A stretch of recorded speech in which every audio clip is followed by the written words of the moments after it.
Hello. और आज के इस बेहद खास चर्चा में आप सभी का बहुत बहुत स्वागत है। अगर आप आगामी यूपी टेट परीक्षा की तैयारी कर रहे हैं तो आज का ये सेशन आपके लिए बिल्कुल गेम चेंजर साबित होने वाला है। आज हम एक बेहद ही इंटेंसिव और पूरी तरह से एक्शन ओरिएंटेड 30 दिन के सक्सेस ब्लूप्रिंट को डिकोड करने जा रहे हैं। ये एक ऐसा अचूक रोड मैप है जो आपकी तैयारी को बिल्कुल सही ट्रैक पर ले आएगा। तो चलिए बिना किसी देरी के फटाफट शुरू करते हैं। अब आप शायद सोच रहे होंगे कि क्या वाकई इतने कम समय में कुछ हो सकता है? तो इस बात को एकदम गांठ बांध लीजिए। अगर आपके पास परीक्षा के लिए सिर्फ 30 दिन बचे हैं, तब भी यूपी टेट क्लियर करना 100% संभव है। जी हां, आपने बिल्कुल सही सुना। सही स्ट्रैटेजी, सटीक रिवीजन और थोड़ा सा स्मार्ट स्टडी, बस सिलेक्शन पॉसिबल है। आज का ये विश्लेषण इसी भरोसे को एक सॉलिड एक्शन प्लान में बदलने वाला है। आज के सेशन में हम मुख्य रूप से इन 5 पिलर्स पर बात करेंगे। सबसे पहले यूपी टेट परीक्षा का स्वरूप, फिर हमारा 30 दिन का मास्टर स्टडी प्लान, उसके बाद दैनिक दिनचर्या, फिर वो सामान्य गलतियां जिनसे आपको हर हाल में बचना है, और अंत में सर्वश्रेष्ठ अध्ययन सामग्री। तो चलिए सबसे पहले बात करते हैं खंड 1 की, जो है यूपी टेट परीक्षा का स्वरूप। आखिर मैदान में उतरने से पहले पिच को समझना तो जरूरी है ना। देखिए, एग्जाम का स्ट्रक्चर बहुत ही सीधा सा है। टोटल 150 नंबर का पेपर होता है। पास होने के लिए जनरल कैटेगरी को 90 और रिजर्व्ड कैटेगरी को 82 मार्क्स चाहिए होते हैं। लेवल 1 उन लोगों के लिए है जो कक्षा 1 से 5 तक पढ़ाना चाहते हैं, और लेवल 2 कक्षा 6 से 8 के लिए है। दोनों ही लेवल्स में सीडीपी यानी चाइल्ड डेवलपमेंट एंड पेडागोजी, भाषा 1 और 2 और आपके कोर सब्जेक्ट्स जैसे मैथ्स, साइंस या ईवीएस का बहुत बड़ा रोल होता है। अब आते हैं हमारे खंड 2 पर, 30 दिन का स्टडी प्लान। ये वो मास्टर प्लान है जिसे आपको अगले 1 महीने तक बिना किसी समझौते के फॉलो करना है। नंबर 5। अब आप सोचेंगे ये 5 क्या है? ये कोई रैंडम नंबर नहीं है। इस ब्लूप्रिंट के काम करने के लिए आपको हर दिन कम से कम 5 घंटे की सॉलिड फोकस वाली पढ़ाई करनी ही होगी।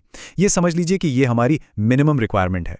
तो ये 30 दिन का प्लान 4 हफ्तों में कैसे बटा है? पहले हफ्ते में हम फाउंडेशन और पेडागोजी पर काम करेंगे, दूसरे हफ्ते में प्रैक्टिस और फॉर्मूले पक्के करेंगे, तीसरे हफ्ते में सारा फोकस मॉक टेस्ट और स्पीड पर होगा, और चौथे हफ्ते में हम करेंगे फाइनल रिवीजन। चलिए इसे थोड़ा और डिटेल में समझते हैं। शुरुआती 2 हफ्ते यानी आपका फर्स्ट हाफ, ये बहुत ही क्रूशल है। इन 14 दिनों में आपको सीडीपी के बेसिक्स बिल्कुल टिप्स पर कर लेने हैं। साथ ही हिंदी पेडागोजी, ईवीएस और मैथ्स का एकदम मजबूत फाउंडेशन तैयार करना है। और हाँ, इसी दौरान पिछले सालों के पेपर्स यानी पीवाईक्यूज सॉल्व करना शुरू कर देना है, और व्याकरण के नियम भी रट लेने हैं। ये सब आपके लिए एक बहुत ही सॉलिड बेस तैयार कर देगा। अब बात करते हैं सेकेंड हाफ की, यानी आखिरी के 2 हफ्ते। यहां आकर हमारी स्ट्रैटेजी पूरी तरह से गियर बदल लेती है। अब कुछ नया पढ़ने का टाइम नहीं है। अब टाइम है फुल लेंथ मॉक टेस्ट देने का। टेस्ट दीजिए, अपनी कमजोरियों को पहचानिए और उन्हें तुरंत ठीक कीजिए।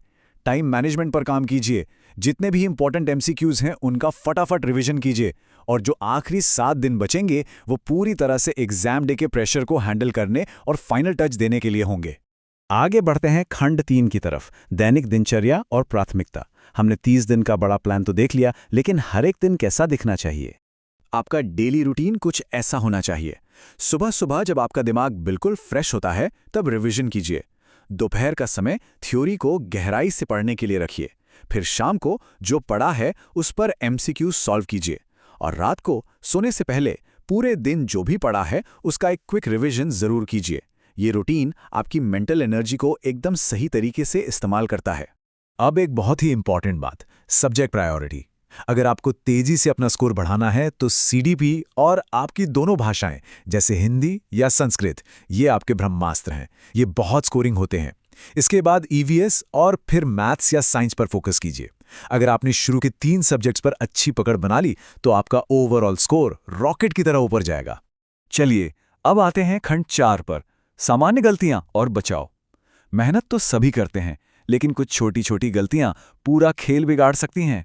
देखिए, हारने वाले और जीतने वाले कैंडिडेट्स में एक बहुत बड़ा फर्क होता है। जो लोग सिर्फ थ्योरी पढ़ते रहते हैं, पेडागोजी को इग्नोर करते हैं या 10 अलग अलग किताबें खोलकर बैठ जाते हैं, वो अक्सर कंफ्यूज ही रहते हैं। इसके उलट smart students daily mock test देते हैं, पेडागोजी पर पूरा ध्यान देते हैं और लगातार रिवीजन करते हैं। यकीन मानिए, बिना मॉक टेस्ट के सीधे एग्जाम हॉल में जाना एक बहुत बड़ा ब्लंडर है। और अब हमारा आखिरी सेक्शन, खंड 5, सर्वश्रेष्ठ अध्ययन सामग्री। आखिर अच्छी तैयारी के लिए सही हथियारों का होना भी तो जरूरी है। यहां मैं आपको एक सिंपल रूल बताता हूं। कम पढ़िए, लेकिन बार बार पढ़िए। मार्केट से ढेरों किताबें लाने की कोई जरूरत नहीं है। आपको सिर्फ 3 चीजें चाहिए: एनसीईआरटी की किताबें, पिछले सालों के पेपर्स और बस कोई एक भरोसेमंद guide book. That's it. In limited resources को बार बार पढ़िए और डेली मॉक टेस्ट दीजिए। बस यही भटकाव से बचने का असली मंत्र है। तो दोस्तों, जैसे जैसे हम आज के सेशन के अंत की ओर बढ़ रहे हैं, बस एक बात हमेशा याद रखिएगा, अगले 30 दिन आपकी जिंदगी बदल सकते हैं। कंसिस्टेंसी ही सिलेक्शन की सबसे बड़ी चाबी है। अगर आप लगातार मेहनत करते रहे तो आपको सफल होने से कोई नहीं रोक सकता। तो अब आखिर में सोचने के लिए एक सवाल: क्या आज डिस्कस किया गया ये 30 दिन का ब्लूप्रिंट वो स्ट्रैटेजी बनेगा जो आपकी तैयारी को गारंटीड सिलेक्शन में बदल दे? फैसला आपके हाथ में है। इस रोड मैप को पूरे अनुशासन के साथ फॉलो कीजिए, खुद पर भरोसा रखिए और अपनी तैयारी को एक नई ऊंचाई पर ले जाइए। All the best.